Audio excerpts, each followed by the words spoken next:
Long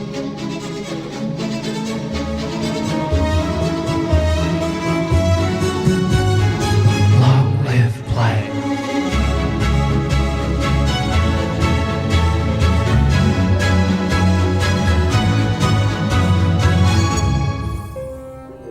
Hello and welcome to the 50th episode of Long Live Play, the #1 Australian PlayStation podcast, full of lukewarm takes and mental breaks, hosted by myself, Govinda Whitehurst, and the extra to my premium, Mr. Khayl Adam.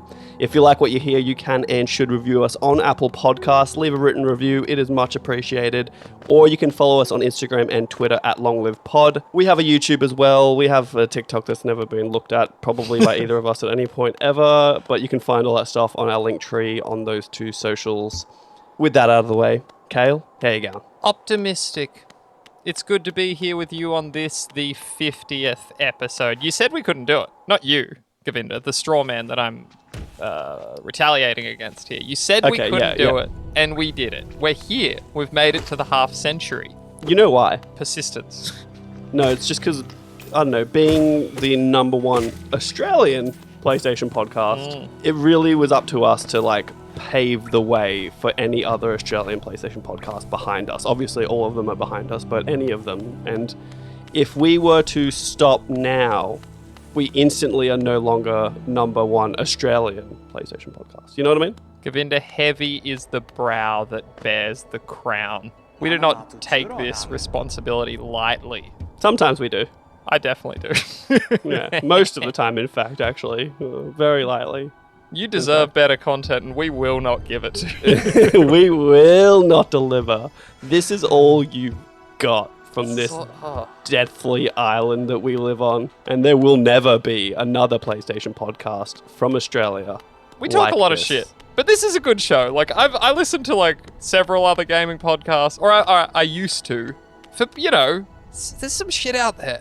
There's some garbage. There'll just be, like, 4 dudes talking over each other with, like, the sound of gameplay in the background, and you're like, and this is people that are, like, in the games industry. You're like, what the fuck is this? It sounds like shit.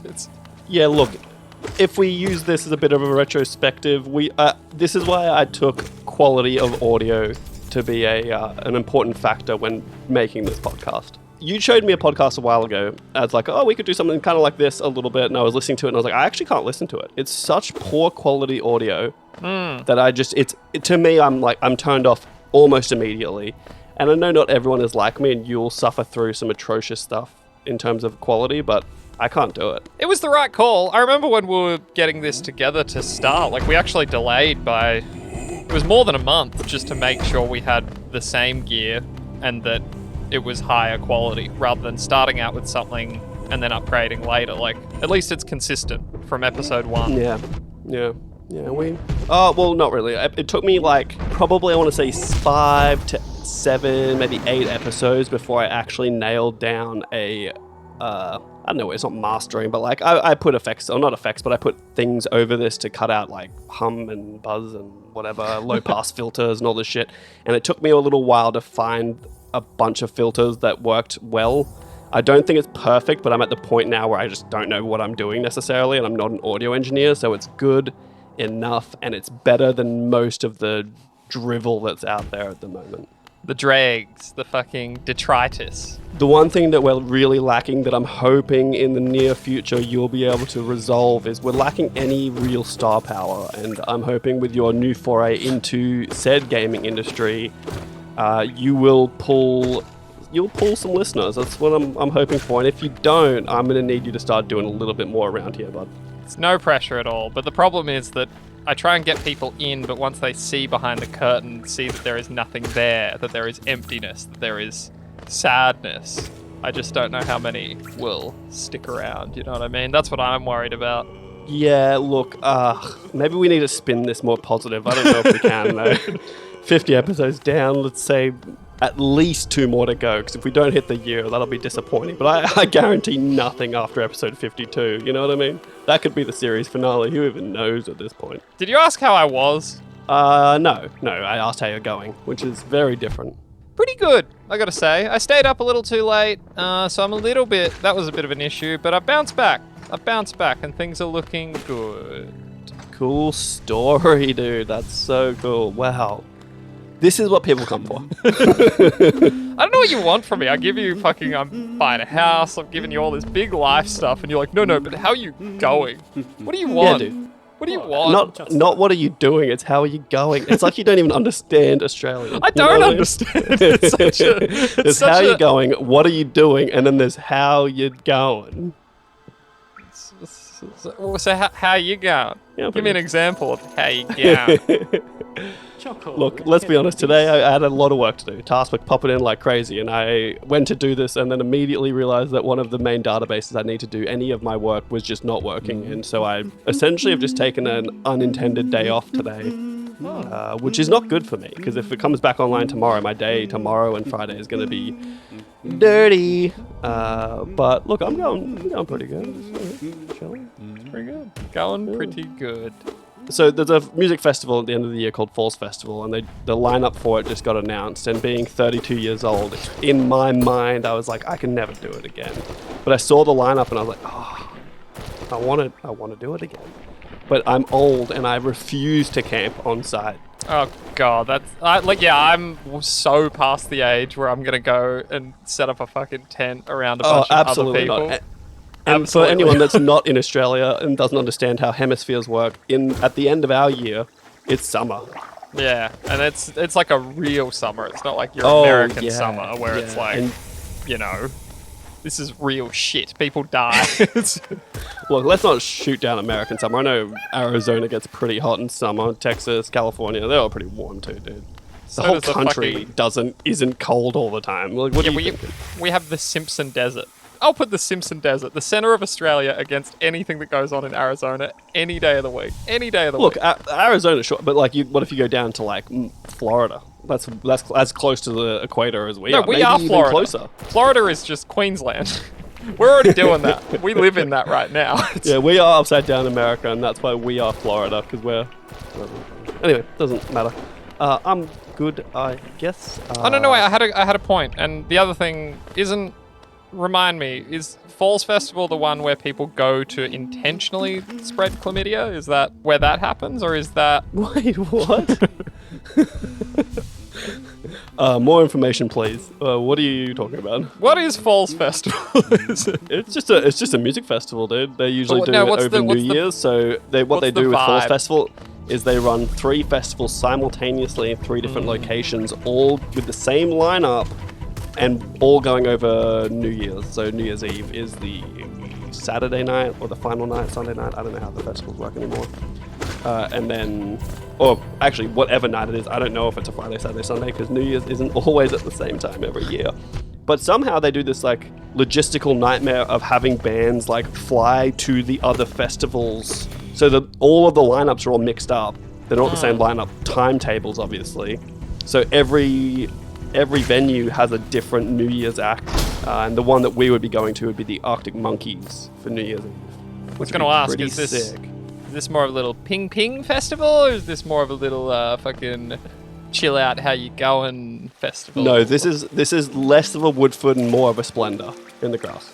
So I was definitely right when I said if you wanted to do things, maybe you would consider a little disco bicky or something like that to have a little bit of fun. I'm not saying that I would do that, obviously. Of course not. Because that would be illegal, and I plead the 5th on that one, even though we don't have the 5th in Australia. I will not persecute myself on this fucking podcast. I would like to entertainment. Point out that someone from my real life was like, oh yeah, no, you do a podcast, I'll give that a listen this week. And I went back and listened to last week's, and it just opens with us talking about vaping. For like 5 minutes. And it's happening again. It's happening again. I have in my past done drugs. And No one asked. I cannot guarantee I will not do them again in the future. I cannot guarantee that. But it is, as they say, what it is, you know? I would maintain it's a fucking cesspit of venereal disease at the Falls Festival. You could put that on the fucking poster. No, Falls Festival's actually really great because hypothetically, if you needed to smuggle drugs into a festival, hypothetically, not for real, if you go to, say, like Splendor in the Grass, between the campsite and the festival, there is a security checkpoint. You've got to get checked every time you go through. And sometimes there's like dogs and police and whatever there. So hypothetically, if you were trying to smuggle drugs in, Falls Festival's a bit nicer because once you get into the campsite, you are in the festival with no more checkpoints. So hypothetically, you wouldn't have to re-smuggle things in every time you were going in and out of the festival, like alcohol and or drugs that are illicit.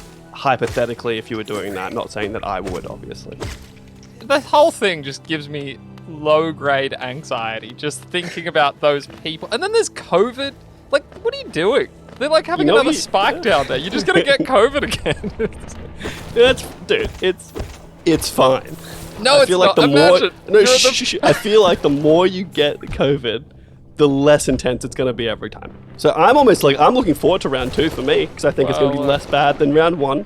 And eventually, this is where the real herd immunity comes in, is that so many people have had COVID like 3, 4, 5 times that no longer does it affect you like it used to because you've actually built up a natural immunity rather than these vaccines that apparently just don't work anymore. I don't know what they're telling me. I can just see you in the grimmest scenario, which is front row at the fucking Arctic Monkeys. You've half stoned on skank weed and just some guy breathing COVID particles soaking wet because it's like 35 degrees and it's mostly not my sweat because I'm not a sweaty dude, but it's the sweat of everyone around me in said mosh pit. Sounds like a fun time. I don't think I can ever look at a mosh pit the same post-COVID. It's just like a horrific environment. What you do is you just compartmentalize what COVID has done to us for the last 2+ years and pretend for 3 days that it doesn't exist. You just put it in a little box in your brain and you say, goodbye, see you in 3 days, bye. And then you just head first into disco bickies and a mosh pit, you know what I'm saying? Jesus Christ. All right, well, that's quite enough of that, I think. Fuck. It's all fun and games until someone gets hurt. Speaking of games, Khayl, what have you been playing this week? Rise of the Third Power, which is a surprise for me, but a happy one. As we know, I'm in the malaise. There has been no real new PlayStation game for weeks. And I discovered this. It's just a fun little SNES era throwback. It's a JRPG. I like that. Here's the thing. I don't know whether you know this, Govinda, but everyone wants to compare themselves to Final Fantasy VI and or Chrono Trigger. Yeah, there's a Chrono Trigger. Very Chrono Trigger vibes when I saw the screenshots. Yeah, everyone says that's what their game is. This is like one of the few times where I'm like, not only does this deserve to kind of be there, it actually does kind of awesome and smart things that even those games didn't do, like the whole party leveling up at once rather than just individually. It does this other thing where it's like, you know, in those older games, you get like a new weapon, right? You gotta swap it in, you gotta swap it out. In this, it's just, I think there's like 8 upgrades for every person's weapon. It's not like you can go to a shop, buy a weapon, and then immediately find something different. It kind of gets rid of that weird feeling where like... So are there more weapons? Or is it just you have your weapon and it upgrades? Yeah, the second. The latter. Okay. I don't hate that because it is interesting, like even playing Final Fantasy VII Remake, where you've got Cloud with his iconic Buster Blade, and then like within 3 hours, there's a better sword. Yeah, and you just there's no reason to ever go back. Yeah, and I was like, I want the Buster Blade. I think it's called the Buster Sword, and you've just said I think it is. The alliteration rolled off the tongue. And it's funny because I said Buster Blade, and then I thought I could have said Buster Sword, and I think it's Blade, and I don't want Khayl to correct me. But I was in overthinking, I've said it incorrectly. It was more the fact that you made the declaration that it was iconic, and then said the wrong name. Buster is iconic, you know what I mean? And it's a blade, and a sword and a blade. I would call them interchangeable. All right. You know? Yeah. You know? Like Excalibur sword, Excalibur blade. It's the same thing. It's Excalibur. It sounds wrong. So I know it does because with Excalibur you never say sword or blade. It's just Excalibur. So from now on I'm just going to refer to it as with Buster, which seems like a person, but anyway, whatever. Fuck. All I'm saying is that that would be nice, honestly, for that where you have the Buster sword and you don't have to like replace it with something you don't really want to have. And it always was something dumb. You'd get like that fucking butterfly-looking sword. Yeah. Honestly, with most Final Fantasies, that's part of not an issue, that's just one of the things that happens. Like with Final Fantasy X, you've got Brotherhood, and then You can probably ride Brotherhood pretty long into the game, but eventually you'll find a sword that you want that's better. And it'd be cool to just have a where that is the sword and you just upgrade it with different upgrades. It can give you different things, like, you know, like, I Yeah. don't know. No, this is really cool. And like each character has their like talents. They sort of have their own little skill tree. It's not wildly in depth. Like it's not to the level of a Final Fantasy X, or at least I don't think so. But it's just nice and it's well written. I'm really enjoying And you were it. saying it's in like an alternate history post World War One in like a alternate Germany, and then I realized immediately that it's called Rise of the Third Power rather than Rise of the Third Reich. Yeah, exactly. And it took me a little minute. I didn't really do much reading on that, but yeah, it's very much like a post-World War One game where there is this empire and they're rebuilding themselves and everyone's a little bit worried about what they're doing and like, yeah, it's very political. It's cool. I highly recommend it. It's actually on sale right now too. PS Plus sale. Oh yeah, jump in there. Hopefully that's still the case in a day or two when this actually goes live for everyone. But for me, it was on the best sale of all for me because I saw Khayl download it, and then I immediately also downloaded it for free. Important to note, I've played it for like 3 hours. It could get awful. I don't know if it like, I don't know. Yeah, it could take a turn. Yeah, it could do a Dying Light too, where it starts off being awesome and then eventually it wears out, you know? But that's it for me. Again, it's PC gaming. It's a weird time for me. I feel like I play PC more than I do PlayStation, which is shameful. Deeply It's shameful. true, and there's a part of me that wants to relieve you of the pressure of having to play PlayStation and letting you talk about the games you play on PC. But you But won't. I don't want to, and it's because they may never come to PlayStation. Then it feels absolutely irrelevant. And if it was something where like That's we fair. know it's coming to PlayStation at some point, then I'd be like, yeah, sure. Oh, is that what you're saying? You're putting that on the record as a new rule for me? I might. If you have a like the publisher or the developer If it's saying, been announced. hey, it's here and we are going to get it to the other consoles eventually, I'm okay with you talking about it. But specifically PlayStation. So what if it's been announced for Xbox? No, it has to be explicitly Okay, PlayStation. okay. Or I'll take an ambiguous other consoles, but it has to be a plural. Because if Okay, it's just yep, I console, can it work could with go that. to Xbox, you know what I mean?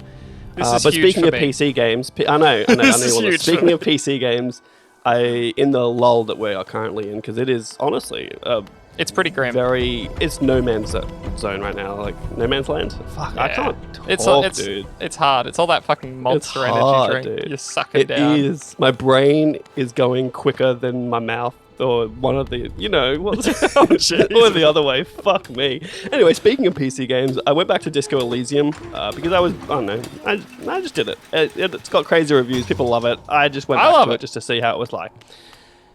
And so when I got into the game, I realized I was holding a crowbar, a pry bar, I think it's called in the game. That's correct. And next to the body, hanging in the tree, there is a bin that is closed. And I went to pry it open. Can I try and guess what happened? You can. Can I try and guess? Did you Sure. pry open the bin?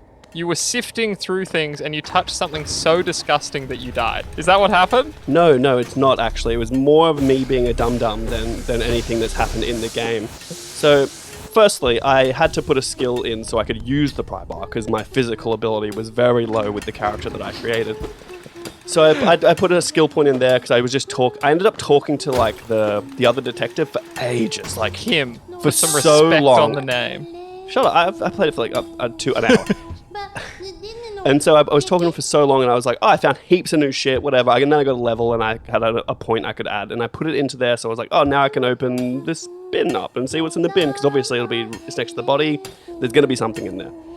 So I opened the bin, and not only was opening the bin a problem, because I had an 8% chance of opening that bin successfully, and I just kept reloading the save until I opened the bin, because I'm a piece of shit like that. And it's funny because this game specifically pushes back against that. Like, that is not in the spirit of this game. There's so many other options for you. You don't have to get into the bin. I wanted to get into the bin, so on an 8% roll, I reloaded this game, I want to say 10 times before I successfully rolled it, which, I don't know, with an That's good. 8%, That's good odds. Not bad.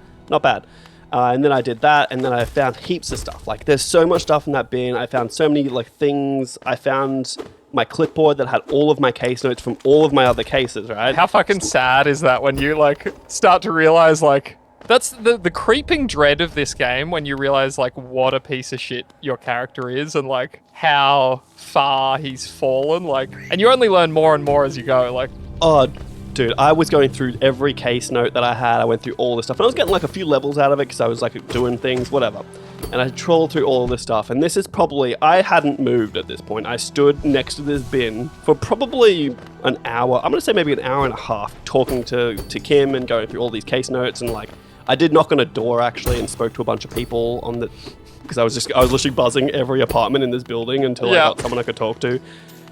So I moved within maybe a 10-meter radius for an hour and a half doing all of this stuff, got a bunch of levels, happy days, and then we went to play another game, maybe some Hell Let Loose, some Destiny. You left it suspended. And I didn't save my game. And so when I reloaded, I was standing in front of a closed bin next to this body, and I was like, I'm not now, no. And I'm not doing that again. And I just stopped. And then I was like, damn, I was actually enjoying it. That's it. You do only do that once. You learn from that moment. Yeah. So it's that was not one real of those sad games. for me. And then, that was that. But that was actually a little while ago. I just forgot to mention it. And I thought it was a funny anecdote. I'd just like to say on that, just from your position by the bin, the amount of just hilarious shit that can happen in that space in which you are standing beneath a man who has been hanged. With those kids at the fence.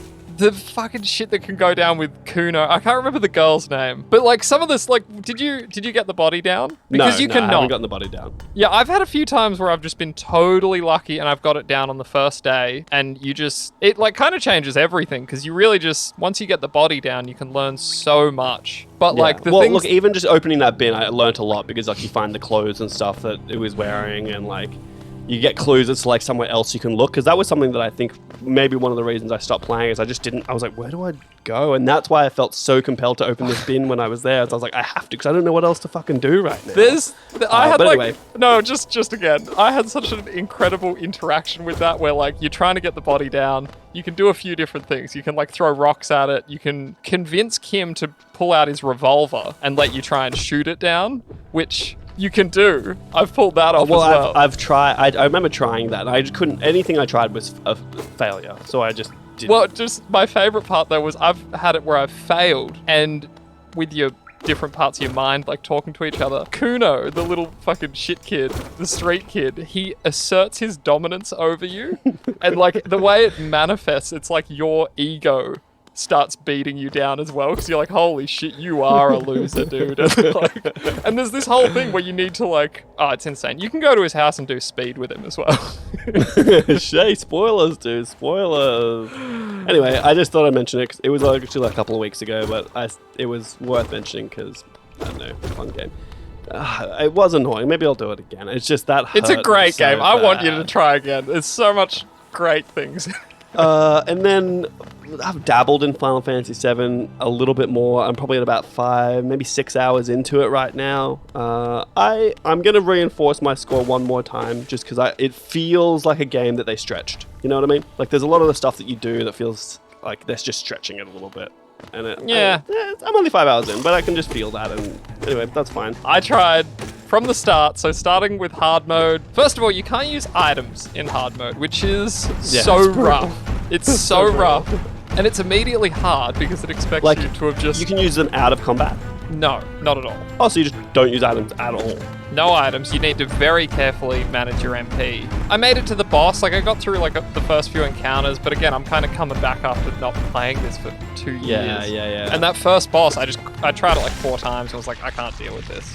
I'm done. Well, it's one of those things where you really need to make sure you have like leveled up materia with like auto med and auto revive and stuff. I have all that because I'm fresh from beating the game. Like everything's still equipped. It's new game plus. But like, do you have like auto cure or whatever it is like that's leveled up and stuff? Because you get like quite a few auto cures out of that. But I can't stress enough that you have exactly as much MP as you have. Once you're out, it's gone, and you can't use items. So once... that's hard. That is hard. It's really hard. It's really hard. Yeah, I think I could figure it out, but I'm not willing to. Yeah, that's a lot of effort to put in to try and figure that out. Part of the reason why I haven't put too much time into Final Fantasy VII Remake is because I've really just slipped right into the rabbit hole of Hell Let Loose. We've been playing a lot of this game. I've been playing a lot of Hell Let Loose, and I don't know, I love it, I hate it. It's the best, it's the worst. There's so much going on that I don't know. Again, I think I said it last episode, but this game oscillates so wildly between being the most tense, fun, like immersive war experience to being just so Annoying. wildly frustrating and annoying. And it's all just stuff that it's like, this is not a well-made back end of a video game. It's all stuff like, can't get into servers, aren't enough players, soft lock. Like, it's not really issues with the game, it's more technical. Look, yes, but there are parts of the game that I find just uber frustrating, and a lot of it's probably my fault, like putting outposts down in dumb positions or whatever. But there was that game we were playing on Utah Beach, and I died like 23 times and got three kills or something. And it was just this game where I was constantly just getting shot from behind, and I'm like, but where is the line? Like, we're in a war. There has to be like some sort of a defined line. But no matter which way I was looking, I was getting shot from my blind side, and it was just making me so mad. By the way, that's the content I wish we could package and just fucking send out to the world, is Govinda up against it, losing when he thinks he should be winning. It's not that I think I should be winning. It's just that I guess part of it is when we just play in our own party chat, I get no comms from anyone else other than you. And that's not saying that your comms are bad, but it's just less information coming in. Whereas every now and again, if I do play by myself and I end up actually being in the game chat with a little squad and doing things, it's actually pretty sick sometimes. Like, yeah, you can actually call your medic and be like, oh, help, or you can swap onto proximity chat and be like, someone come get me. I think this is like a strangely fundamental difference between us, because that weirdly, I'm not really an anxious person most of the time, but the idea of being in a public chat with a squad of strangers makes me a little uneasy. Not only that, but I'm usually like the squad lead, like the commander of the squad or whatever. I can't which is do that. Extra pressure. When we were playing today and we were on the new map, look, should we just, real quick, it'll be in the news. Anyway, don't worry. There was an update. There's a new map. We were playing in Stalingrad, and me and this squad were doing an aggressive push together, but it was actually sick, and like people were calling out, like throwing smokes over me, and they were calling out enemies and marking stuff, and we were doing really well, and I was like, this is fun, and it was a good time. I just don't have that multiplayer muscle. Like, to actually interact with other people. I just want to kind of do my thing, and it's fun when it works. I just don't want them to hear my voice and make fun of it. Well, part of the reason that I was doing it was not the last time, one of the games that we played where me and Khayl were just in our own party chat, not talking in the game chat. People on my team started killing me because I wasn't doing things the way they wanted me to do things, and that was real frustrating. That was an annoying situation. And yeah, we were in our own chat, so we didn't even know, but I could see the little speech bubble going off, so they were clearly talking mad shit about the both of us. It was probably mainly me because I was the commander and I should have been dropping outposts so they could spawn and stuff, but I was just doing my own thing, and I was probably, I don't know, just living my best life, dude. So then I headshot the dude who killed me from across the map. I actually still have that clip somewhere. I should find it. Yeah, it's good fun. It's quality content. But that's pretty much it for me. I haven't really played anything else, so I haven't played that much this week, honestly. It's a lull. Well, if you haven't played anything and I haven't really played anything, maybe we should talk about some quickfire news. Govinda, do you think the quality of PlayStation's first-party exclusives would deteriorate if they launched on PS Plus day and date? Yes or no? It depends. Well, look, fascinating, because Sony's CFO says that they would. So I think I did this number crunch a little while ago, and I don't know how much it was, but based on how many PlayStation Plus subscribers there are, and if, I don't know, it's hard to know how many people are going to get this new service, but if you add the $5 a month or $4 a month for the next tier, they're making a lot of money, dude. They're making a lot of money. Yeah. But then when you compare that to how much money they would be making from just releasing The Last of Us Part 3 at full price on launch day, yeah, they're going to be losing a lot of money on that.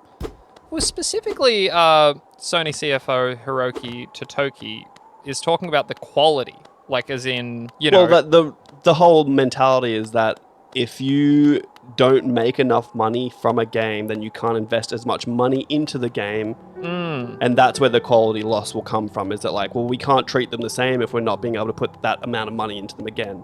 So you really need a game like Uncharted or The Last of Us to sell like it sells at full price, because I feel like they, more than a lot of other games, are the ones that sell at full price a lot. Like a lot of their sales come early on at full price. So if the chief financial officer says it, it must be true. I think there's also the thought that trying to keep up with that, monthly timeline, trying to have new fresh things there might be a bit of an urge to like rush to try and get games. Like if you can't have 6 months where you don't have good games coming to this service, so you're trying to rush things up. I guess I don't think that's as much of a problem because you don't need it to be a first party game every 6 months. Like you just need good games every 6 months. It's just an interesting parallel with what's happening to Netflix right now, where they are just hemorrhaging money because they put everything back into content to try and have new content more and more. See, and I think that's the argument with this deterioration of content, I guess. Yeah, so like if you try to just keep up like that, yeah, I see what you're saying. Yeah. You try and keep up and eventually you saturate your own market with subpar content rather than really focusing in and making really good games for it. So yeah, I can see that. I'm glad they've realized this now before we dive into all this crazy new world. Like, we want our exclusives, we want them when they come, and I'll pay full price for them. I don't have any problem with that. Govinda, Sony has instituted a lexicon for nubs and children alike. It's a list of terms, common enough gamer terms that heroes like you and I would have no issue understanding. But for those less powerful, those less inclined, you can learn what FPS means. So would you wager that you know all of the terms on this, Khayl? Every single one? I would wager that I know every single term, and in fact, some that aren't even on this list. Do you think you have what it takes to get the GOAT? I think I do. I think you'll probably get most of them, right? I've got 4 here that I've chosen not at random, very, very purposefully, and I think because honestly, you will know almost all of them. This is very real, listeners. I'm not looking at the list. Govinda is. I don't know if you know one in particular. I feel very confident that you will not get, and we'll have to kind of do like a forum to decide if your description is close enough to the actual description to give you that. You know what I mean? Ease me in. Give me a little dainty number. All right, so the first one I've chosen, and we're starting at the bottom here, because like Drake said, started from the bottom, now we're here, you know what I'm saying? I think we're going to get copyright strikes for that, actually. I'll bleep it out. It was too close. No, I think you can do 15 seconds of a song before it's a problem. Okay, fair use. It's a hot tip. Zoning. Isn't that when... That's a multiplayer thing. Is that like when you are... In my mind, it's like spawn camping. It's like you're zoning, you're like swarming a zone. A little more. Is it? Is that vaguely right? So firstly, from now on, we're going to set this rule. Actually, even now, we're going to enforce a rule. You can't use the word zone or zoning in its description. Damn it. Is it like when you've penetrated the opposing team's area, you have swarmed it, let's say, or you have quartered it? Is that more what it is? It's like where you're pushing into a area. I think I'm close. You're pretty close, and I think I'd probably give this one to you. The description on the lexicon is a play strategy that involves controlling a specific area of a map or arena, forcing opponents to retreat. Fuck yeah, I'm the king. So I think you got there. You got there in the end. It was definitely some. I was flailing. I'll be honest with you. I'm sweaty. I was really adrift for a minute. This one, I'm fairly certain you'll get this one, but I thought I'd throw it in there because it's a bit of a weird one. I don't think a lot of people would know what it is, but it is T-pose. T-pose is a common glitch. It is. I believe it's something that developers use just for ease of use. It's like a T. It's like a human being standing like the Vitruvian Man. And it's a common glitch for the character model to return to the T-pose. That Not to be confused correct. with T-Pain. T-Pain is different. It's a different thing. Oh shit, sorry. I had it wrong. I had it down here as T-Pain. T-Pain. Like the pose that T-Pain makes when he raps. Yeah, okay, cool. Okay, the other one we've got here is OHK. Is that one hit kill? Correct. Ding, ding, ding. That was a quick one. Yeah, I wasn't sure if you'd get the acronym, but it was relatively easy. Now here is what I will call the crux. The crux. And for the record, I said I was the king before. Now I feel like a god. Let's see if I can become a god king with this one. Firstly, you may be at king status. You're certainly not at god status. And let's see if you can get there with this one. Integrated I/O. Oh, it's on the tip of my tongue too, which is so rough. Integrated. Is that integrated interface options? That is incorrect, Khayl. Oh no, I thought I had it for a second there. That is a tough one. I knew you'd get this one wrong, mainly because it's a technical term about like hardware design. That's horseshit. That's not in the fair spirit of this competition. It is, dude. You said you knew every fucking thing on this list, and this is on the list, and I saw it. And I didn't read the list. I knew. That sounds like I know you didn't read the list, and I'm just saying you said you did, and this is on the list, and it's fair play. I/O stands for input-output, right? Integrated I/O is a computer hardware design approach in which the data storage solution, such as your SSD, is integrated directly to the main processing board, allowing for rapid transfer of data storage into RAM. Just speeds up load times, etc. That's some real nerd shit. Give me another one. Give me a good one to go out on. I gotta go out feeling like no a way, king. dude. Right now I'm low. You lost. We are gonna move. Okay. And I want the acronym. I want the actual term for this. GDDR. I don't know. This is like a multiplayer thing. Oh, this is like how could you not figure out that I did a hardware one just then, and I knew that another hardware one had stumped you again? So God damn you might it. know GDDR from your RAM. GDDR 5, 4, 3. You've ruined me. This is not in the fair spirit. It is though, and I like winning. I call an acronym shenanigans. for Graphics Double Data Rate. GDDR is a special type of RAM used in dedicated gaming bullshit. hardware specialized for rendering 3D graphics. See also GPU. No, I don't like any of this at all. Yeah. Anyway, I'm glad that you got me to do another one because it made you look even worse. Shall we move right along, Khayl? Please do, Govinda. Would you be... I'm not going to. You're going to. Fuck, that was a pregnant pause. Yeah, you're flailing. You're feeling bad now, aren't you? A little hot under the collar, okay? I feel good, Govinda, because the rumours are circling already. A possible PS showcase in the first week of June. That is but 3 short weeks away. Interesting. I did see something where people posted that, what was it? Horizon Forbidden West, they did theirs on May 27th. And then there was also like a Last of Us 2 one that was on May 27th, and that May 27th was a popular date for these events. So, look, I'm hoping there's another one on May 27th, but hey, I can wait another week for the first week of June if need be, but you need to give me some content. I need to fucking see games that I can play this year, okay? What is this, a fucking Xbox? You're going to delay all my shit out of this year? Yeah, what are you going to do? You're going to kick it all out for next year and be like, well, no. Obviously, honestly, how crazy is gaming Twitter going to be if all of the games for this year get pushed into next year? It's an upsetting time. I'm flailing too because I've got nothing to play. I don't know what's happening. This has never happened before. Something else that we don't have on the docket that I'm just kind of pulling off the skull. I did see something that it is going to be the Final Fantasy anniversary coming up soon, so expect maybe some Final Fantasy 16 news to pop up, and potentially any like Final Fantasy 7 Remake Part 2 stuff potentially might be coming out around there as well. That's exciting. I have no dates for you. I'm not looking at anything on my computer. I'm just pulling this straight off the dome because I'm that fucking good. Should be noted that this comes from a rumor kind of circulated by Jeff Grubb. Jeff Grubb is, obviously, we talk about him a lot here. Everyone does. He's fairly reliable, but I will say, like, it's not always the case. So it's very interesting how we all just perpetually share these stories and agree that he's reliable. We do agree that he is reliable, Govinda. I've just found out it's the 35th anniversary for Final Fantasy. Oh, thank you. Jeff Grubb listening. No, it was. Jeff Grubb is not reliable at all, except sometimes. So that's it is kind itself of bad. Not reliable. It's like when he's correct, he's very reliable. But what happened with the fucking Square Enix acquisition?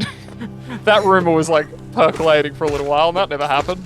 I did see murmurs that maybe the FTC thing with Bungie might delay them announcing new acquisitions, but also it could be a showcase thing to do as well, if they have a showcase coming up.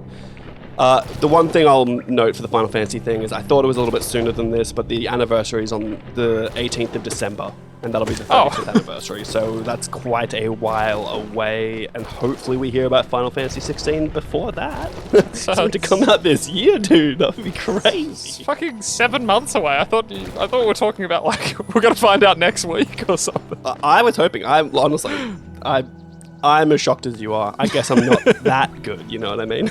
Yeah, look. This one, you seem upset about this. I don't really understand, but Fall Guys is coming to PS5. It's going to be free for all.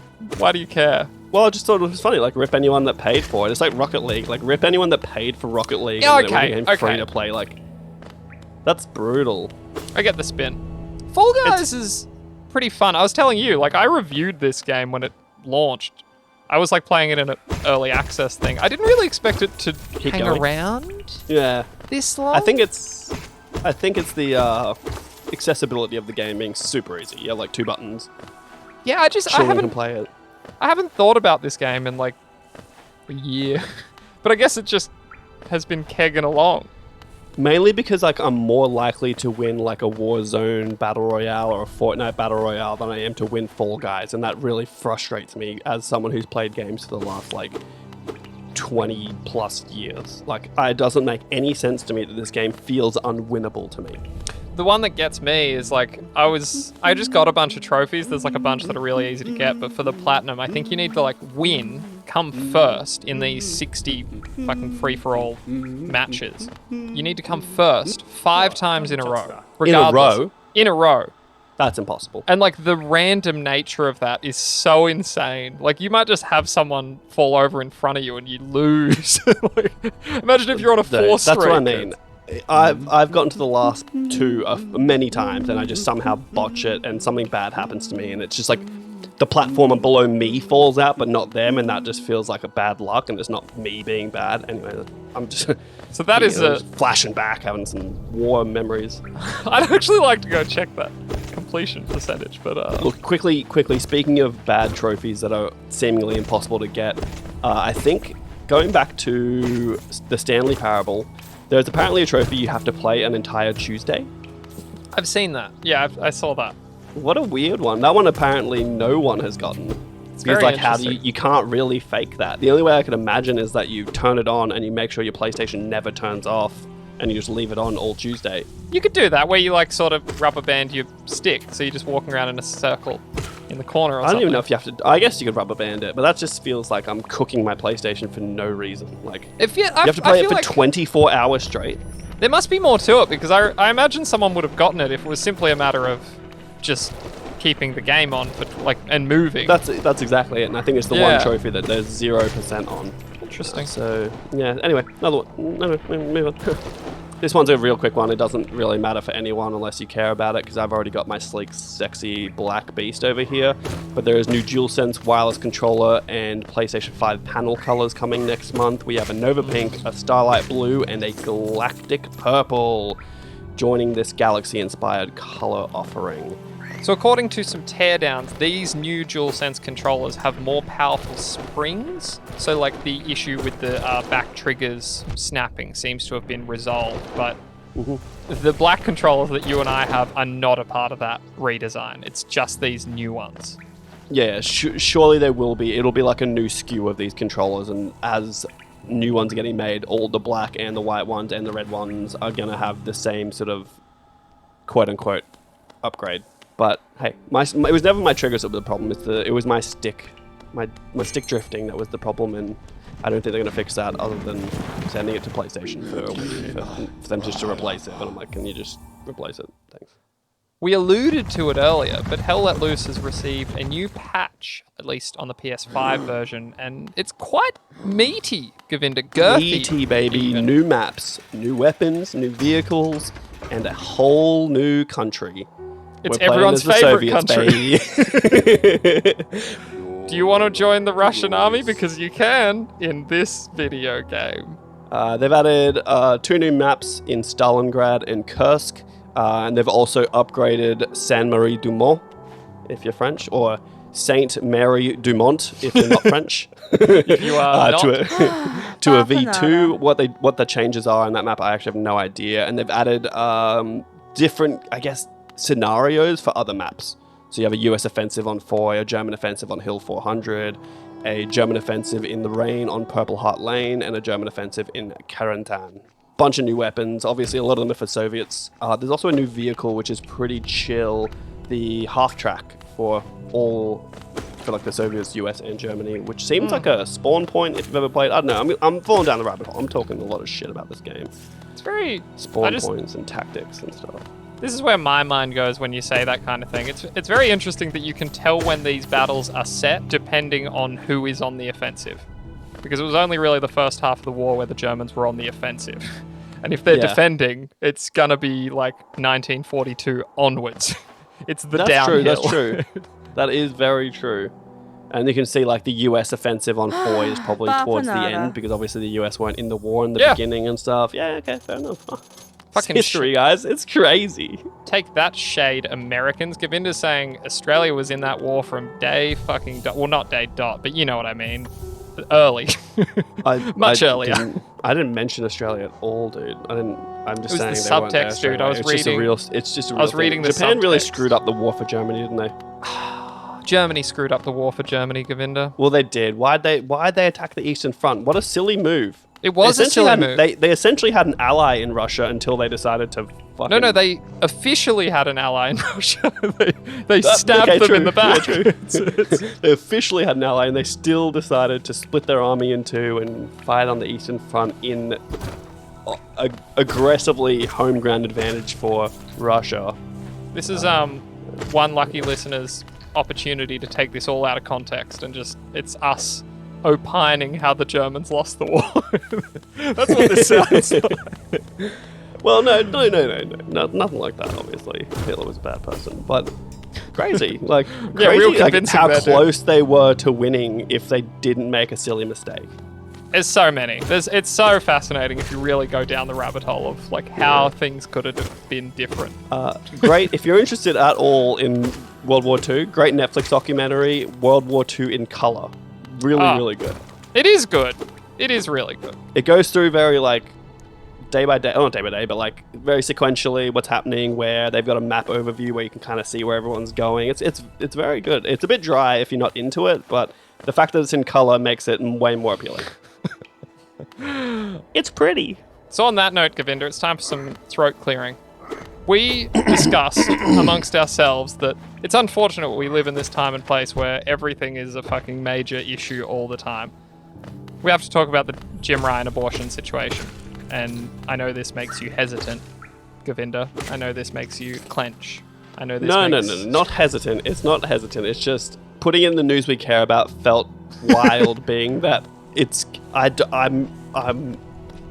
What are you going to say? You know what I mean? How long are we going to talk about it? We aren't serious enough people to talk about such serious things. Obviously, I won't speak for you. I'm for abortion. let's just put it on the table. Hey, baby, look, I am... Like, the thing about this, right? So let's quickly... Jim Ryan sent an email to the entire company saying to respect everyone's opinion. I don't know if did it specify the abortion topic? I wasn't sure about that. Well, that's an interesting subtext to this story that I don't know if a lot of people are talking about. So this comes via Jason Schreier of Bloomberg. He obtained parts. He either obtained parts of emails or he's only releasing part of it. And I'm very interested as to why we didn't get the whole email. It makes me wonder if this is really as bad as it's being made out to be. Or if it was taken out of context a little bit. That's what I think. But look, either way, Sony staff are pissed. Insomniac especially, who have written a 60-page list of concerns, essentially. I think there's new news dropping even now that more studios are upset and that it's a really bad own goal, I think. I think Jim Ryan has failed to read the temperature of basically everyone, let alone his own company. Oh, sorry, here it was. So Bungie is saying that they won't be silenced, because there is also some rumors going around that Sony doesn't want its studios to be speaking out about this. Do you have any excerpts of this email? Because it apparently goes on to random things where he talks about his cat's birthday and his He does dog. talk about that. And no, yeah, he kind of like dreams about what it would be like to have a dog. It's very weird. It's a rambling... Pushquare seems to say the email seen by journalist Jason Schreier as if he's got the entire email, whether that's accurate or not. He seems to have it, but that's not what was published on Bloomberg.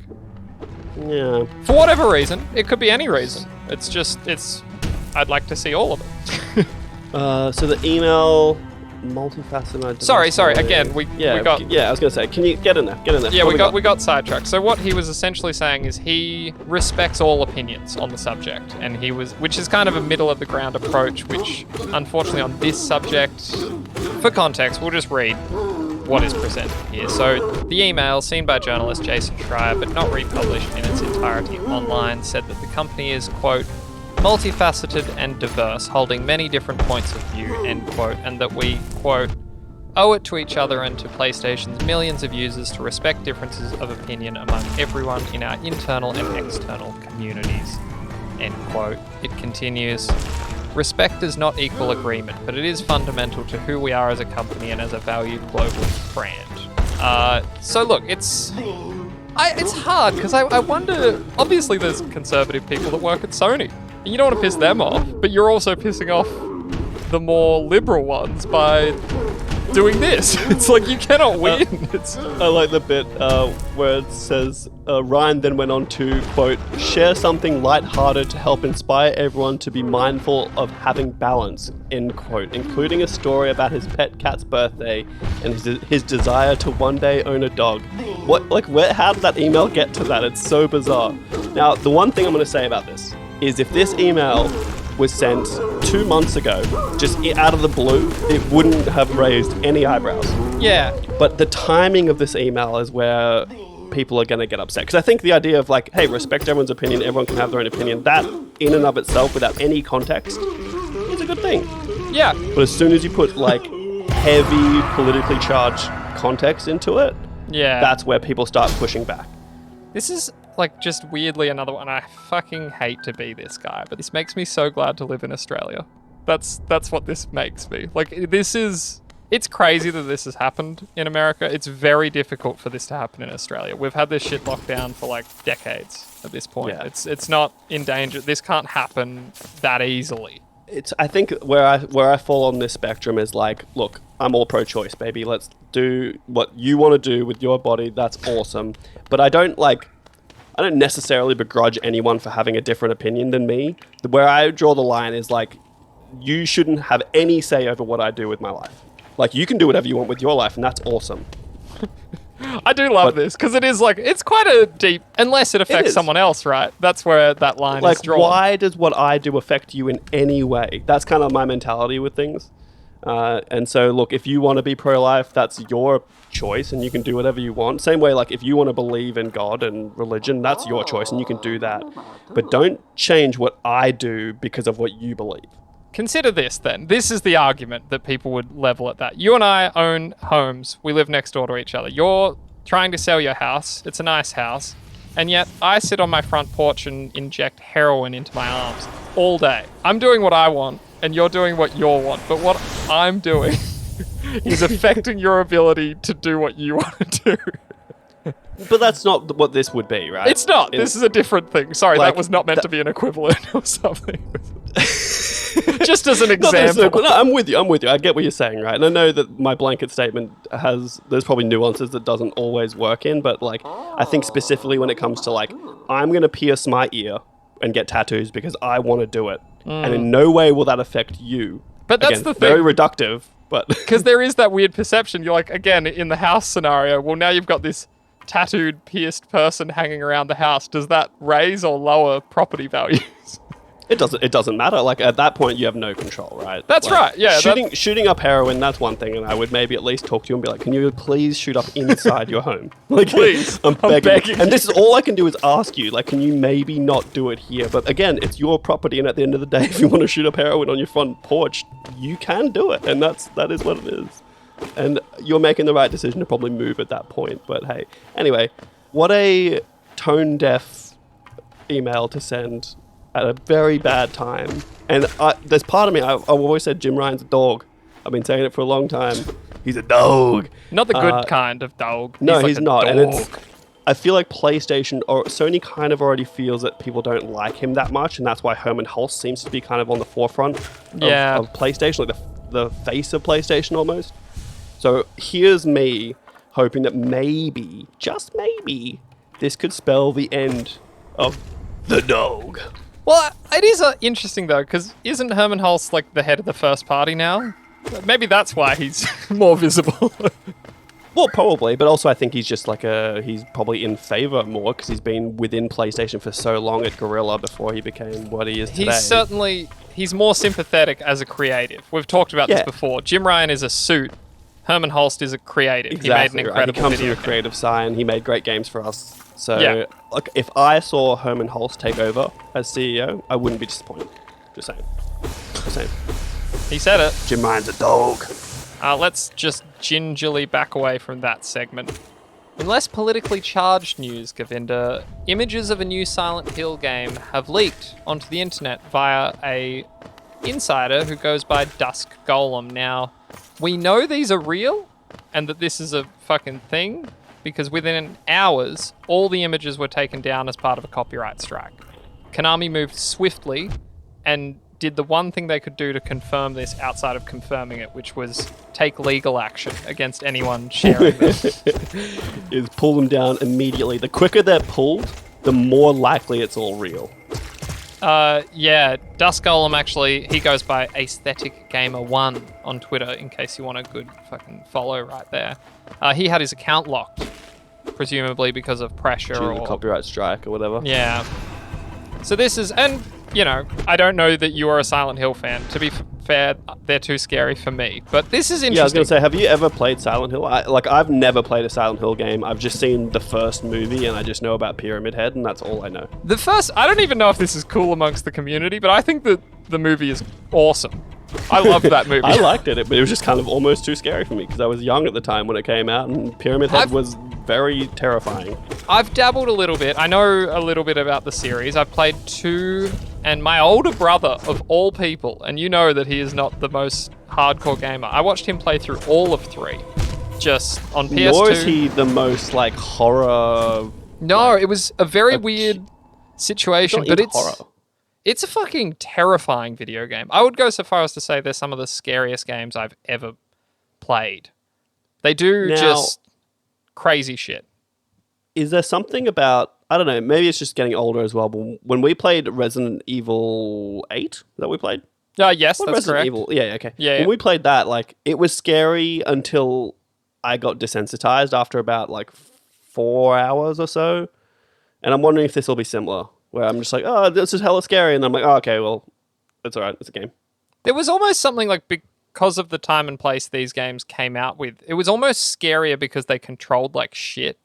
And it was like hard to do anything. Like it was very stressful. Similar to how Resident Evil used to be, is like, I guess it kind of almost still is sometimes, at least the third person ones where when you shoot, you can't move. Yeah, it's like you stop and it's the tank controls, the classic tank controls. But this is just interesting because this has been percolating for so long, even like back with the, you know, Kojima being involved, rumors and... Yeah.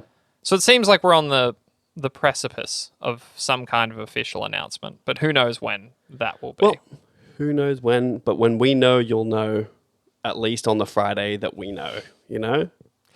And I had to include this one just to round it out. Govinda, Starfield and Redfall have been delayed, and we are not going to be dicks about it. Do you think that's possible, or is it already creeping into my voice a little bit?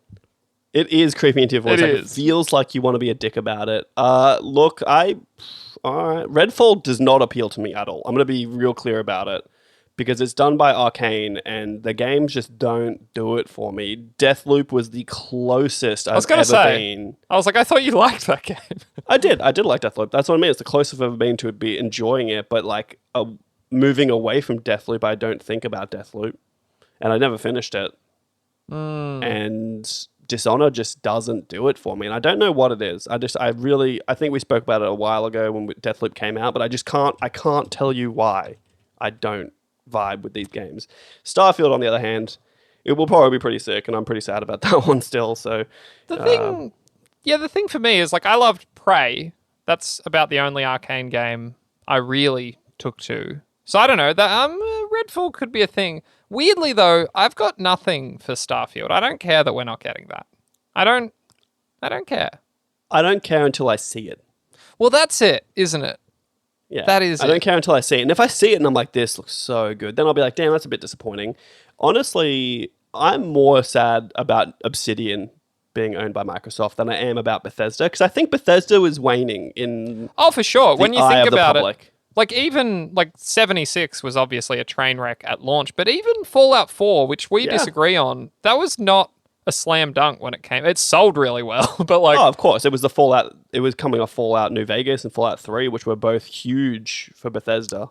And before that, it was obviously Skyrim. And Skyrim, yeah, of course. Well, everyone loved that, but, like, basically post-Skyrim, things started to get a little shaky, let's say. Yeah, so look, I still think New Vegas is the best Fallout game, and it was made by a different developer, and they are now owned by Microsoft, and they did Outer Worlds as well, and I think Obsidian is, at this point, a better developer of those sorts of games than Bethesda is. Yeah, times are changing. It's not we'll see, though. 2010 anymore. Yeah, we'll see. Like, Starfield might be on a whole new engine, a whole new level. I would like to hope that they're going to keep it, like, new gen, like, current gen, I guess you call it now, but, like, If they come out and say it's going to be out on Xbox One X or whatever the fucking last one was called, God, the names are so dumb for Xbox. I stand by that. If it's coming out on that as well, like, I'd be disappointed as an Xbox player for sure.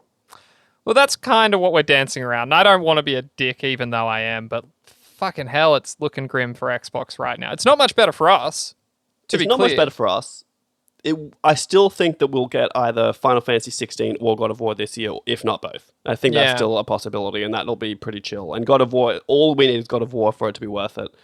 I saw Twitter is absolute scum. Like, that whole... Well, that's why I included this. Brutal. This has kicked off a particularly virulent console war, or at least another bout of it. Like, it is disgusting right now. It's honestly, I can't even look at a Twitter feed and be like, oh, this is just, everyone chill, like, fuck. And it's grim now, sure, don't get me wrong. And people are like, it's just disappointing that Xbox couldn't have managed this to a point where there's something coming out this year. Yeah. They're like, even PlayStation has delays for sure, but they never don't release anything in a calendar year. And that's what I guess we should have said, is this means that Xbox's first party will not put out anything for the rest of the year. This is just... As far as we know, is the key. As far as we know. And there's... Nothing is announced and Nothing's slated. announced to come out this year and slated for this year that we know of, but that could change. Like, you don't know. They might have something up their sleeve. But I think it is... I think this news came at a very specific time because they had just said... They had just kind of, like, quote-unquote, won the first quarter of the year in terms of console sales. Yeah, okay. And they were riding that wave, and they're like, cool, we've got the win, and now we can just slide this in and just take a bit of an L on that one. And then I think they hit the brick wall that was the fucking Activision Blizzard sort of halt. Like, that investigation kind of put a bit of a dampener on things, and this doesn't help. The more I think about that acquisition, the more I'm perplexed by the choice. Like, did they know about all this crazy shit going on when they first looked at buying them? Like, maybe not, but I don't know why it's a weird company to be buying right now because they look bad. Because there was that also thing that wasn't in the news, but how they have, like, their diversity charts for all their characters and all their games and stuff like that. Oh my God, I can't believe I forgot to put that in. That was so outrageous. I was raving to my wife about that. Look, we're running out of time this week, but maybe we can talk about it next week if we remember. But that was like... It's so offensive. It doesn't look good for Microsoft to be buying this company, honestly. Yeah, it's like they're trying to be the good guys, but it's so offensive what it is. I feel like Microsoft's always been known for their, like, culture of, like, and they're just going to be like, oh, but we're also going to bring in the worst culture in gaming the gaming industry right now. And, like, maybe we can change it. I don't know. Like, fuck, it looks bad. Anyway, let's move off from the console that we don't have. And into the news we care about.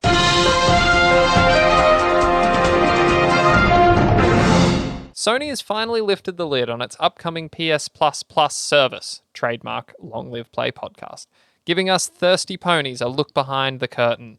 Revealed was just a sample of the games customers willing to pay a premium can look forward to.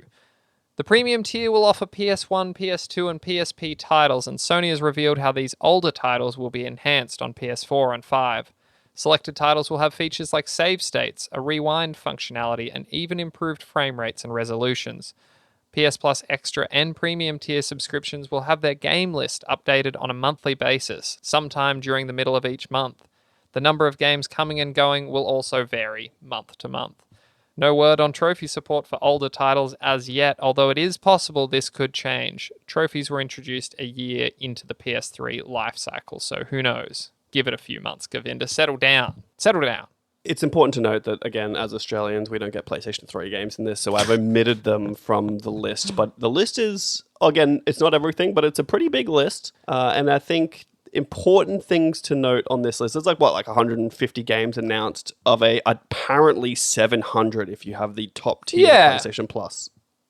It's so interesting to me, though, and I don't mean to start negative, but this is who I am, is that I look at this list, and yes, it's large, yes, it's vast, but my problem is that all the ones that, and this is a me problem, I own all the ones I want, and the rest are the same ones that end up in every fucking PlayStation Store sale, and they're already so reduced. They do, for sure, but also, there's notable games in there, Red Dead Redemption 2 is in there, and obviously, a lot of people already own this, but I can imagine if you sold a PS4 and got a PS5, you had the digital, you had, the disc version, and there is a thing I actually took out of the news because time was of the essence and it was only a rumor, but there is a rumor that Red Dead Redemption 2 will get a PS5 and Xbox Series X patch at some point in the future. So if you've just gotten a PS5, that might be pretty chill. Now, I've highlighted a few games here that interest me, and not that I want to play them, but I find it interesting that some of the biggest hitters on PS5 in terms of first-party games are there, obviously, except Horizon Forbidden West, which is the most recent. Oh, actually, Ratchet & Clank also is missing from there, as far as I can tell. But we've got Demon's Souls, Ghost of Tsushima, Marvel's Spider-Man, Miles Morales, and Returnal are all part of the deal there, which is pretty chill. It is. But honestly, yeah, I'm kind of with you. There's not a lot on here that I care to play that I don't already own. But that's an us problem. And again, I guess we can't look at it like that. But for me, I don't need this right now. They're more likely to get me with, I don't know. Oh, I mean, the game trial thing for the premium tier. But even that is only for select games. Who knows what that's going to be? Oh, no. They said any game that's over, it was meant to be over $35 has to have one. I didn't see that. Yeah, no. The demos on the premium tier is any game that is over $35 is required to have a 2-hour demo that, as far as I'm aware, Sony is going to make for the game. I also understand it's not specifically going to be the start of the game. You may get a chunk at a vertical slice somewhere else in the game for 2 hours. You know what the difference is going to be? Because that sounds like Steam, and I had a fantastic experience. Very much not Steam. Well, and that's the thing. I was like, my experience returning a game on Steam was so seamless, so flawless. It took a few hours, that's fair, but I do not believe that PlayStation can implement such a system where I just go, please give me my money, and they go, here it is. I don't think they can do that. They can, but they won't. Now, the big difference, obviously, is with Steam, you have to buy the game before. It's not a trial, it's not a demo. You're buying the game and getting a refund. So it is different in that sense. And then in theory, they're just a bonus for you getting the PS1, PS2, PSP, if you're in America, PS3 games. It's just a bonus on top of that. I would have loved to have seen the demos be included in both of the top tiers, and it can be extra and the premium. That felt better to me.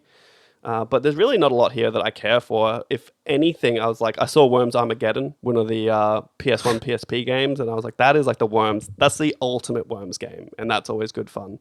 I've always been interested in Dark Cloud, and that is available too. I've tried Dark Cloud. You have this highlighted here. It is sort of the Ni no Kuni precursor. It's Level 5, the same studio that did that. Well, I put that there because on the list it said Japan Studio as the developer of Dark Cloud, but I know Level 5 made Dark Cloud, but I realized these are remasters, so maybe Japan Studio did the remastering, and Level 5 originally made the games.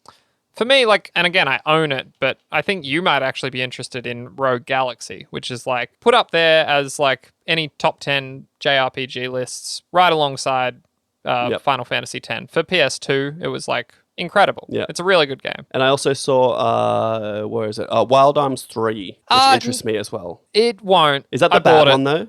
I don't know. I just wanted to jump into one, and I played that, and I was like, no, I don't like this.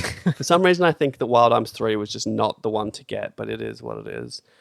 So look, honestly, the list right now isn't something that's going to make me upgrade, but if you are not someone who buys a lot of games and doesn't want to spend a lot on games, an extra $4 a month or something for this list is pretty good, especially if you haven't played a good chunk of them. I still feel like the value's there for people that don't play like we play. Yeah, I just can't get past it. There's just nothing for me here. Like, I'd rather spend the money and take a chance on a game than pay month after month for services I'm not going to use. Like, I'd rather just fuck up and buy a game that Again, I'm taking us out of this, though.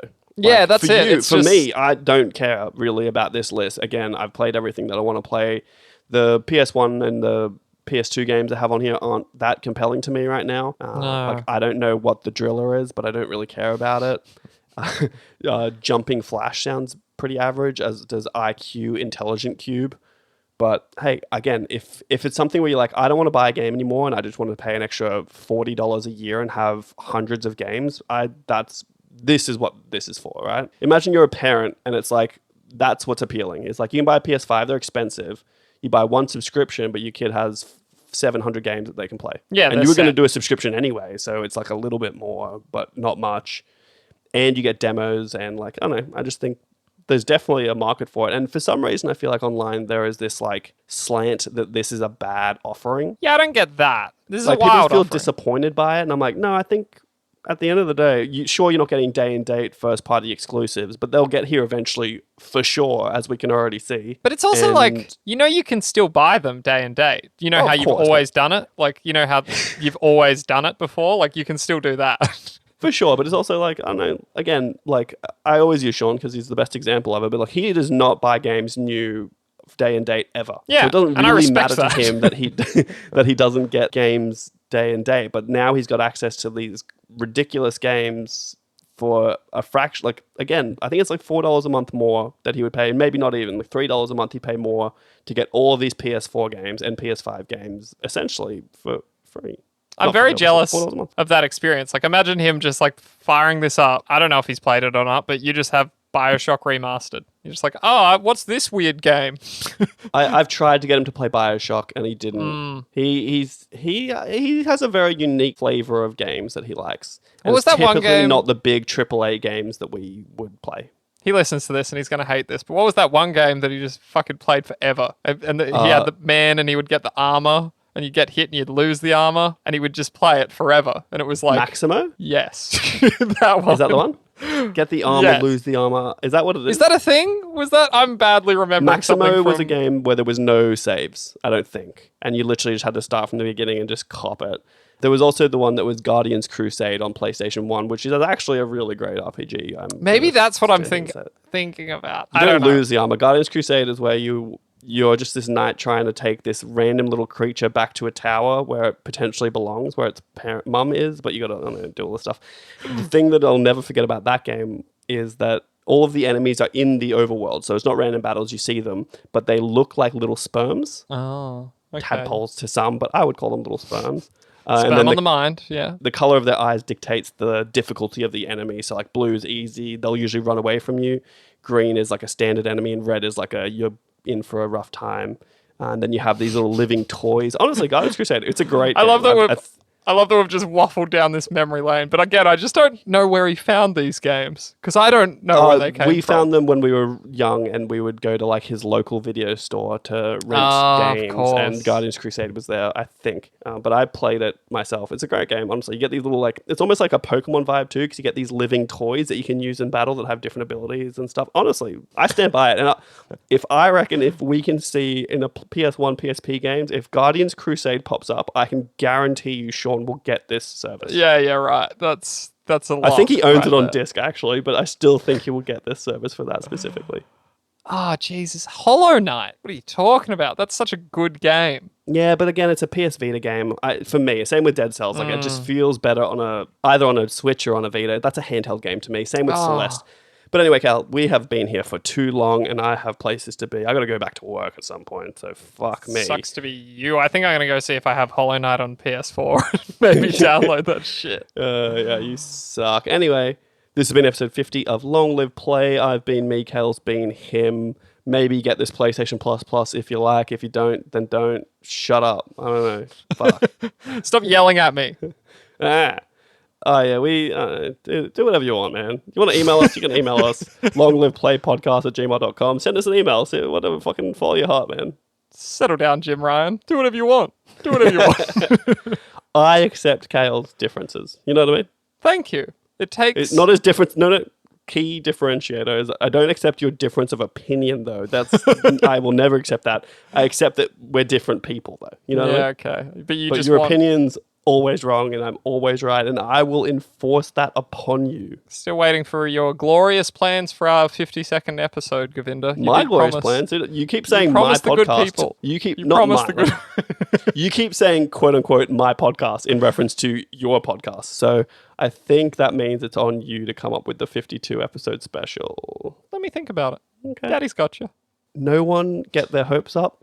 It may just be a regular episode. I absolutely hold the right to just pretend like this never happened and just do a normal episode, just as if nothing had ever happened. We are going to pretend that it's not. We're skipping it. It's going to go straight to 53. Just episode 53. That would be fun. That's the ultimate special, is that it doesn't exist. Anyway, I gotta go. Oh, goodbye. Goodbye.